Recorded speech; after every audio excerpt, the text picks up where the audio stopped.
Boleh tahu teman-teman yang sudah tergabung dalam care? Jangan malu-malu dong. Ini ada ketua care-nya loh di sini. Ya, cukup banyak. Cuman juga masih beberapa yang belum belum tergabung dalam care. Teman-teman, salah satu alasan kenapa kita ambil tema bulan ini tentang fellowship adalah karena di gereja kita punya satu komunitas kecil, ya, yang namanya care, ya. Kalau di gereja lain mungkin singkatannya Komsel, ya. Jadi komunitas terkecil itu di mana teman-teman akan bertumbuh bersama, teman-teman akan berproses bersama, belajar melayani bersama, memenangkan jiwa bersama, pokoknya bersama deh. Dan kalau teman-teman ada yang belum tergabung dalam care, dan teman-teman rindu untuk bergabung dalam care, setelah kita dengarkan firman Tuhan hari ini, teman-teman bisa datang, ya kalau yang ada di sini yang kelihatan di depan saya, ya nggak apa-apa, teman-teman datang ke saya, bisa minta, tolong bisa diinfo, kita bisa bergabung di mana, karena ada beberapa care yang ada yang di Citra Garden, ada yang di perumahan-perumahan, teman-teman bisa bisa bergabung. Puji nama Tuhan. Nah, tema yang diberikan kepada saya adalah komunitas yang saling mendukung. Ya, komunitas yang saling mendukung. Saya bahasa Inggriskan ya, supaya kelihatan keren aja ya. Jadi sebetulnya kita punya tema komunitas yang saling mendukung. Nah teman-teman, eh, eh, waktu dengar kata aku dikasih tema ini saling mendukung, aku teringat langsung sama satu kisah di dalam Keluaran. Teman-teman bisa buka sama-sama dalam Keluaran 17 ayat 8 sampai 13. Teman-teman bisa lihat atau teman-teman bisa buka di Alkitab teman-teman kalau mungkin terlalu kecil. Keluaran 17 ayat 8 sampai 13. Oke, sebentar. Ya, supaya nggak ngantuk karena ini siang dan panas, ya kan. Udah mulai banyak kipas-kipas. Kita bergantian ya. Jadi yang ayat genap, saya minta tolong bapak-bapak. Yang ayat ganjil, mohon bantuannya buat ibu-ibu ya. Oke, kita mulai dari ayat 8.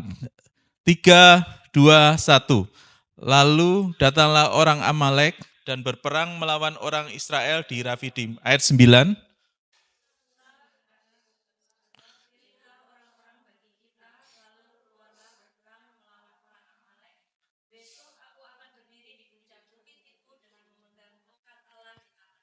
Ayat 10. Lalu Yosua melakukan seperti yang dikatakan Musa kepadanya dan berperang melawan orang Amalek. Tetapi Musa, Harun, dan Hur telah naik ke puncak bukit. Ayat 12, 11.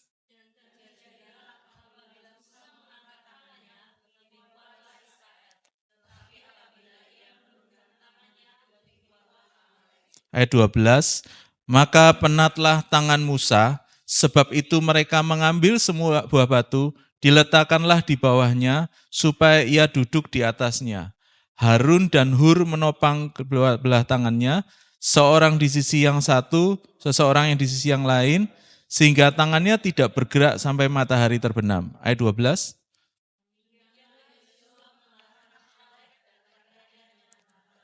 Amin, puji nama Tuhan. Nah teman-teman, latar belakang kisah ini adalah eh, bangsa Israel yang sekian lama dijadikan budak di tanah Mesir, itu mereka, ini perang pertama mereka. Jadi mereka bangsa budak, mereka nggak pernah perang, mereka hari itu mereka harus melawan tentara Amalek. Ya. Nah ini satu masalah teman-teman. Masalah kenapa? Karena mereka nggak bisa perang. Karena mereka, ya teman-teman bisa baca di ayat, kalau kalau cerita bangsa Israel itu seru banget. Ya, kayak cerita apa ya, cerita bersambung gitu ya. Jadi kalau teman-teman mau baca, mari baca. Nah, bangsa Israel itu bukan bukan bangsa yang perang. Mereka mereka saya nggak tahu apakah saat itu mereka sudah punya senjata. Karena waktu dikejar oleh orang Mesir mereka lari kan. Bukan, oh yuk kita perang. Enggak, mereka lari gitu. Mereka lari.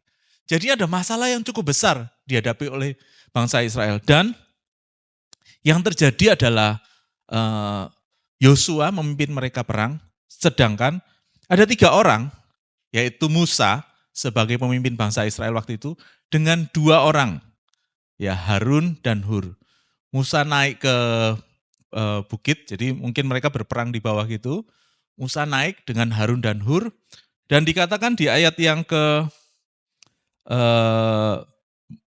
ke-9, Musa bilang sama Yosua, kamu perang, aku akan berdiri di atas dan memegang tongkat Allah di tanganku. Ya, jadi mereka berperang bukan dengan kekuatan mereka sendiri, karena mereka memang sangat terbatas strategi perang atau mereka sama sekali nggak ada gitu.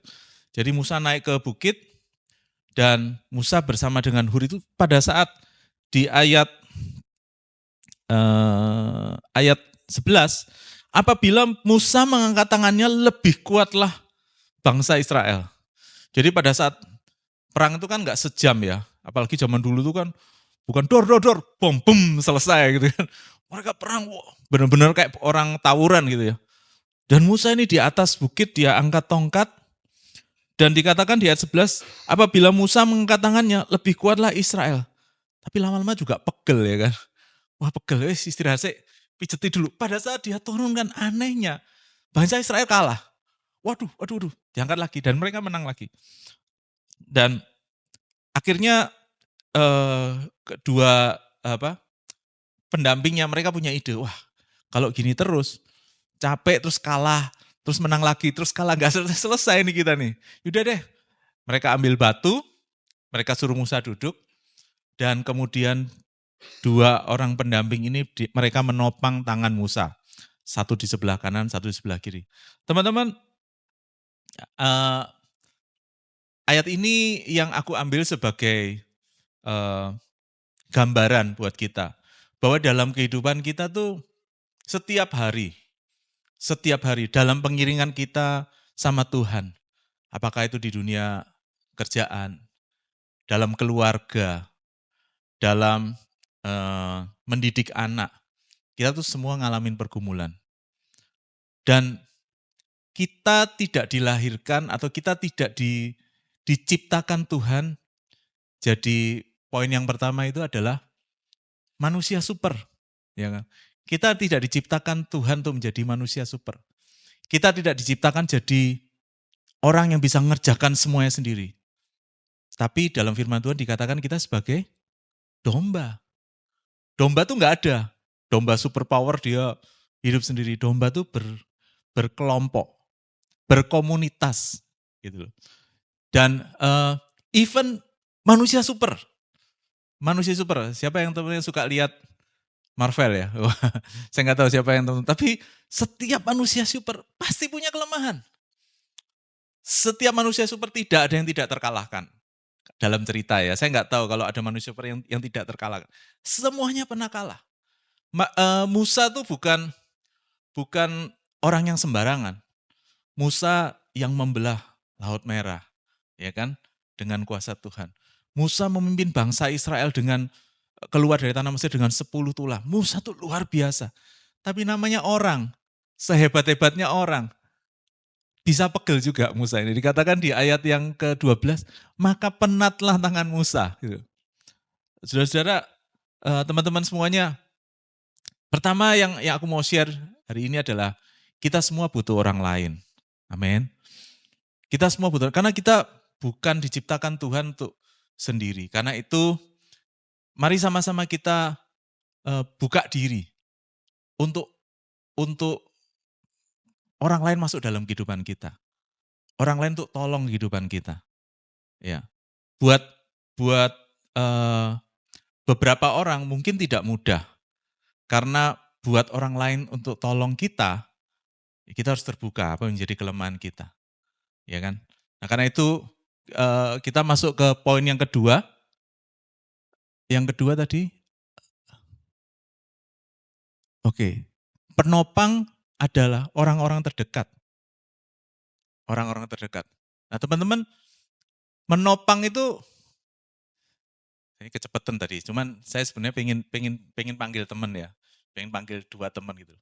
Coba menopang saya. Kalau teman yang misalnya nggak deket dengan saya, ya nopang ya, karena sungkan kan, nggak kenal, nggak deket ya paling pegang tangannya ya kan. Namanya nggak deket.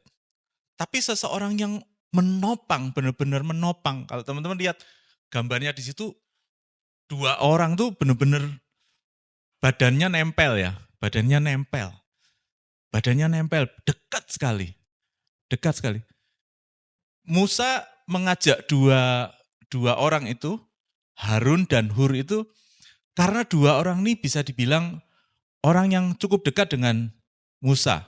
Ya, waktu Harun adalah saudara Musa. Jadi kalau teman-teman ingat semuanya waktu bangsa Israel, waktu Tuhan menyuruh Musa untuk membawa bangsa Israel keluar dari tanah Mesir, Musa bilang, aduh aku gak bisa ngomong, Tuhan aku gak bisa ngomong, suruh aja saudaraku Harun yang ngomong buat aku gitu. Akhirnya Tuhan pakai Harun. Jadi Harun ini bisa dibilang juru bicaranya Musa. Ya. Musa ini nggak berani ngomong, mungkin kagok, dan Tuhan pakai Harun. Dan Hur, ya Hur ini kalau cari di Alkitab nggak banyak tentang Hur. Tapi kalau teman-teman ingat pada saat Musa naik ke gunung Tuhan untuk terima 10 perintah Allah, ada 2 orang yang tinggal di bawah, yaitu Harun dan Hur. Mereka ini orang-orang terdekat dari Musa. Ya, teman-teman, hari ini siapa yang jadi orang terdekat teman-teman? Siapa yang jadi orang terdekat? Orang terdekat yang teman-teman bisa terbuka, teman-teman bisa buka hati, teman-teman bisa, kayak tadi aku bilang, kadang-kadang nggak nyaman ya untuk orang tolong kita, karena kita harus ngomong, ini kelemahanku. Ya, ya saya senang sekali kemarin kesempatan datang ke Care, ya, ke Care. Di situ teman-teman pada cerita ya kan. Jadi teman-teman nanti buat yang belum datang Care, mereka cerita. Enggak hanya yang baik-baik aja, enggak hanya yang apa ya, yang kelihatan mereka mereka bisa cerita hal-hal yang bahkan kemarin suami istri kan, wis ta mandek wis ta ojo cerita wis mandek. Ya, ya karena ada hal yang personal gitu buat mereka, tapi mereka nyaman terbuka. Dan aku ngelihat pada kemarin Bapak Yohan sampaikan di dalam keterbukaan itu adalah awal pemulihan. Enggak mungkin kita bisa ditolong kalau orang yang mau nolong kita tuh enggak tahu apa yang harus ditolong. Enggak tahu benar, enggak tahu sebenar-benarnya apa yang perlu ditolong. Dan yang kedua, orang-orang terdekat ini bukan hanya sekedar tahu apa yang harus ditolong, apa yang kurang dari kita. Tapi orang-orang terdekat itu juga orang yang kita dengar masukannya. Kita terima masukannya. Ya. Kita buka hati buat orang-orang itu masuk. Nah, Harun dan Hur itu adalah gambaran orang-orang yang bisa dipercaya oleh Musa. Teman-teman, di hari-hari ini begitu banyak pergumulan yang dihadapi. Saya kemarin sempat bicara sama salah satu ketua Care yang kebetulan nggak bisa hadir. Saya sebenarnya minta dia untuk ceritakan tentang pengalaman mereka di Care mereka. Jadi dia sempat cerita sama saya, di Care itu ada seorang bapak yang sakit, yang pergumulannya tuh tubuh fisiknya. Dan pada saat itu teman-teman satu Care semua berdoa, dan minta kesembuhan buat bapak ini. Jadi semua mendukung, semua berdoa. Dan sebelum KKR kemarin bahkan, kita sudah mengalami kesembuhan, teman-teman. Di dalam Care ada kesembuhan. Kenapa?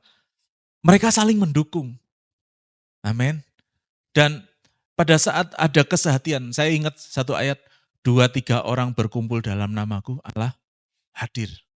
Teman-teman, ini satu kekuatan yang luar biasa. Sesuatu kekuatan yang luar biasa pada saat kita terbuka satu dengan yang lain dan Tuhan mulai pulihkan kehidupan kita. Nah, teman-teman, Musa itu di ayat berikutnya, ya, Musa di ayat berikutnya kira-kira teman-teman, aku sempat bertanya, kalau bangsa Israel itu punya pemimpin Musa. Kira-kira Musa juga punya pemimpin enggak? Punya orang yang dia bisa terbuka enggak? Musa punya loh. Dalam Keluaran 18,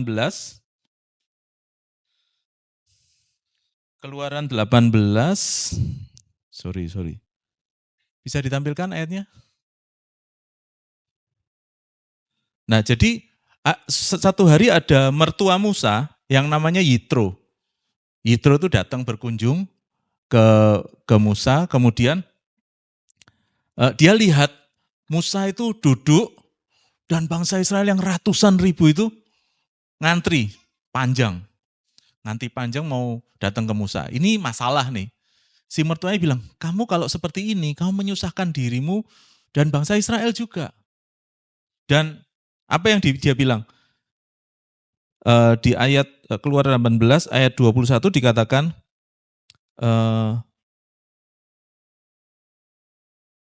carilah dari seluruh bangsa itu orang-orang yang cakap dan takut akan Allah.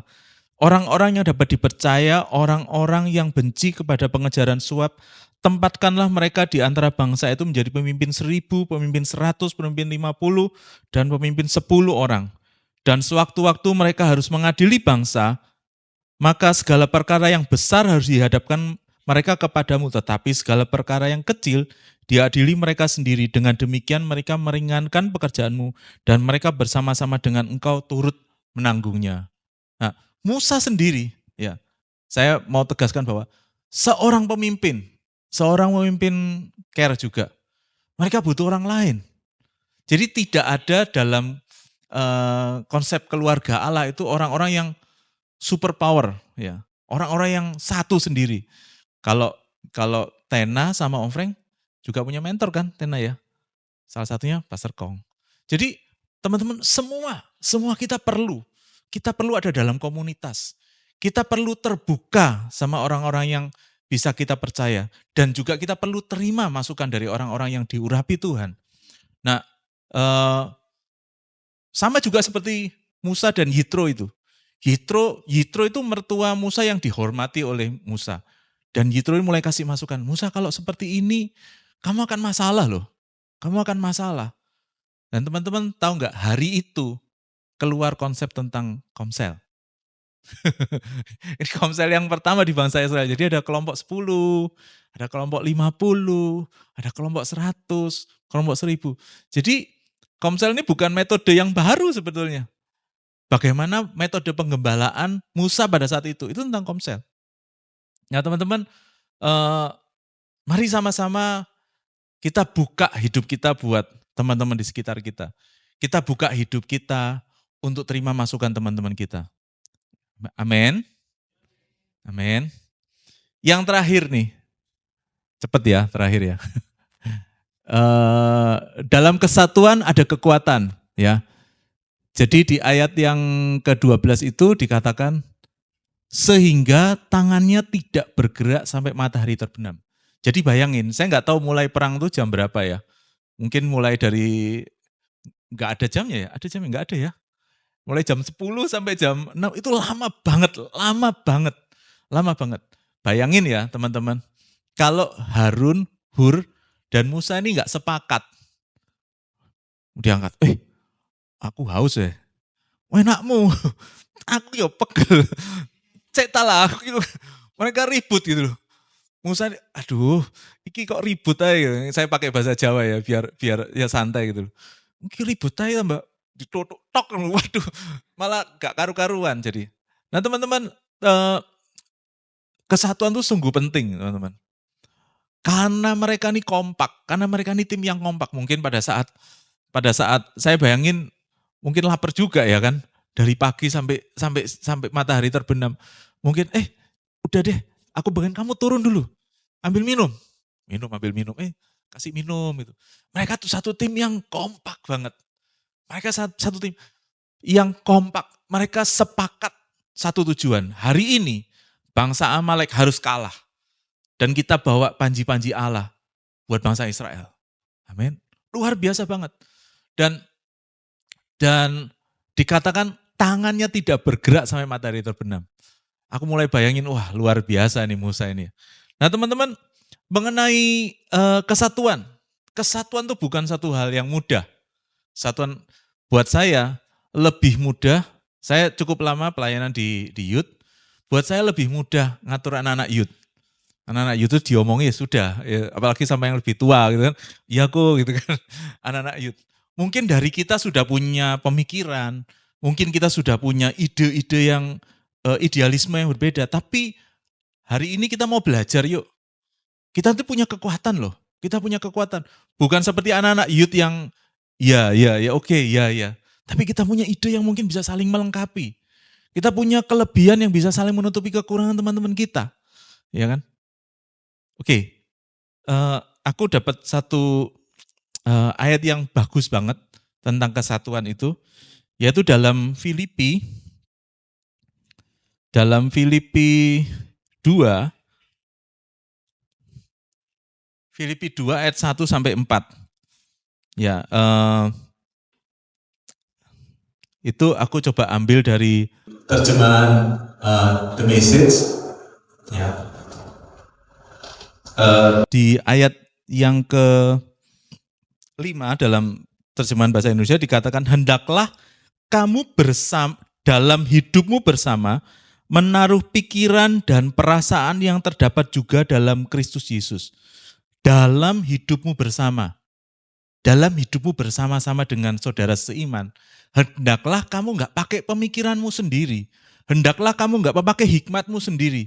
Tapi kamu pakai pikiran dan perasaan yang terdapat dalam Kristus Yesus. Jadi dikatakan kita itu harus berpikir seperti Tuhan berpikir, merasakan seperti Tuhan merasakan. Wah, susah kan? Ya kan? Gimana perasaan Tuhan? Gimana pemikiran Tuhan? Nah, di ayat ini dijelaskan dalam terjemahan The Message ya. Saya baca dalam bahasa Indonesia, jadi karena dalam Kristus ada nasihat, ada penghiburan kasih, ada persekutuan roh, ada kasih mesra dan belas kasihan. Karena itu sempurnalah sukacitaku dengan ini. Hendaklah kamu, ayat yang kuning ini, hendaklah kamu agree with each other. Ya. Hendaklah kita setuju dengan satu yang dengan yang lainnya. Wah, ini enggak gampang kan? Setuju satu dengan yang lainnya itu enggak gampang. Teman-teman, kalau kita punya komunitas mau hidup, komunitas kita mau benar, mau memberkati, mau menopang satu dengan yang lain, semua itu dimulai dari pemimpinnya, dari kita. Kita yang harus berubah. Kita harus terbuka. Kita harus belajar terbuka sama teman-teman di sel grup kita. Kita harus berusaha dengerin. Kita harus berusaha terima masukan, entah dari ketua komsel atau entah dari teman-teman yang lain. Kita harus berubah. Yang kedua, kita harus belajar untuk agree once. Coba yang bahasa Inggris tadi. Oke, agree with each other. Jadi kita harus belajar setuju. Belajar setuju dengan yang lain tuh enggak gampang. Ya kan? Kadang-kadang ada hal yang enggak kita setuju. Lah kalau ada hal yang enggak kita setuju, gimana caranya kita harus setuju? Pertanyaan begitu kan. Gimana caranya kita setuju? Kalau yang saya dapat pada ayat itu, mungkin pada saat Harun dan Hur itu, mereka berdebat, kudune ini, jangan duduk, harusnya berdiri. Harusnya, lu ini dikasih tongkat aja gitu kan. Tapi mereka agree sama siapa? Pimpinan mereka. Betul nggak? Sama Musa. Nggak mungkin Musa tuh agree sama anak buahnya. Teman-teman dalam di sel group, di komsel, kita tuh juga belajar untuk menghargai pemimpin kita. Yang itu sangat tidak mudah. Teman-teman harus mengerti bahwa setiap orang-orang yang ditaruh dalam komsel, ya, semuanya pasti sudah approve by Ibu Gembala, Bapak Gembala, dan pasti sudah pilih. Mereka orang-orang yang sudah dipilih. Mereka nggak sempurna. Mereka nggak sempurna. Bahkan kalau ngomong nggak usah ngomong mereka, ngomong saya lah. Saya jauh dari sempurna, jauh. Saya bahkan sempat ngomong, aduh, aku jangan khotbah deh, aku tuh nggak layak berdiri di sini gitu loh. Tapi teman-teman, kita belajar untuk menerima orang yang punya kelemahan. Amin. Karena yang kedua adalah love each other. Amin. Di komunitas itu kita belajar mengasihi satu dengan yang lainnya. Kita tidak akan mungkin agree kalau kita nggak punya hati yang mengasihi. Amin. Di komunitas itu kita dibentuk oleh Tuhan. Kalau kita pingin komunitas kita, komunitas yang membangun, komunitas yang hidup, yang saling menopang, mari belajar mengasihi. Mari setiap kita punya tanggung jawab untuk berkontribusi, kata Ibu Gembala kan yang 2 minggu lalu gitu. Kita harus berkontribusi dalam komunitas kita. Kontribusinya apa? Kita cari Tuhan. Kita penuhi hidup kita dengan Tuhan. Dan kita belajar mengasihi. Amin. Ini kelihatannya gampang, tapi buat saya sendiri itu sulit sekali. Yang berikutnya, be deep spirit friend. Deep spirit. Jadi bukan hanya teman yang ya fun gitu loh. Wah seneng, tapi begitu ada masalah, wah lain ceritanya gitu. Tapi jadi teman yang secara kerohanian tuh bisa menyatu di dalam roh itu. Be deep spirit. Karena itu aku senang sekali kalau di cell group, di care, kita belajar nyembah Tuhan. Kita menikmati Tuhan. Kita bertumbuh dalam kerohanian kita. Dan kita saling peka satu dengan yang lain. Ya, di komsel saya waktu itu masih di youth, itu mulai dari anak-anak SMP ya, SMP sampai Bapak Timot sudah sebesar ini, anak-anak SMP ya Mot ya? SMP SMA? SMP ya, SMP kelas 3 gitu ya. Mereka dari nggak bisa berdoa, mereka kita fun aja, nyanyi-nyanyi, ketawa-ketawa. Sampai one day mereka itu diurapi Tuhan luar biasa. Sel group itu ya, sel group ada bisa pelepasan, benar nggak? Pelepasan, ada yang ngalamin kepahitan sama orang tuanya dan wah, aku tuh sampai bingung. Iki pemimpinnya siapa? Aku ngomong, mereka tuh sudah lebih dari aku gitu, lebih dari aku. Mereka bernubuat, mereka wah luar biasa banget. Bertumbuh dari mana? Dari sel group, dari komsel.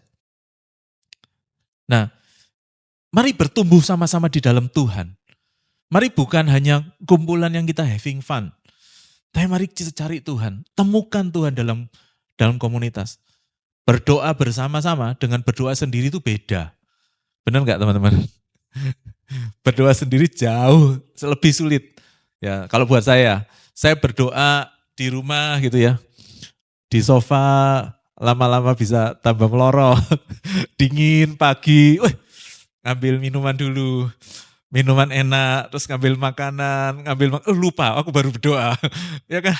Karena susah, berdoa sendiri itu susah banget gitu loh, susah banget.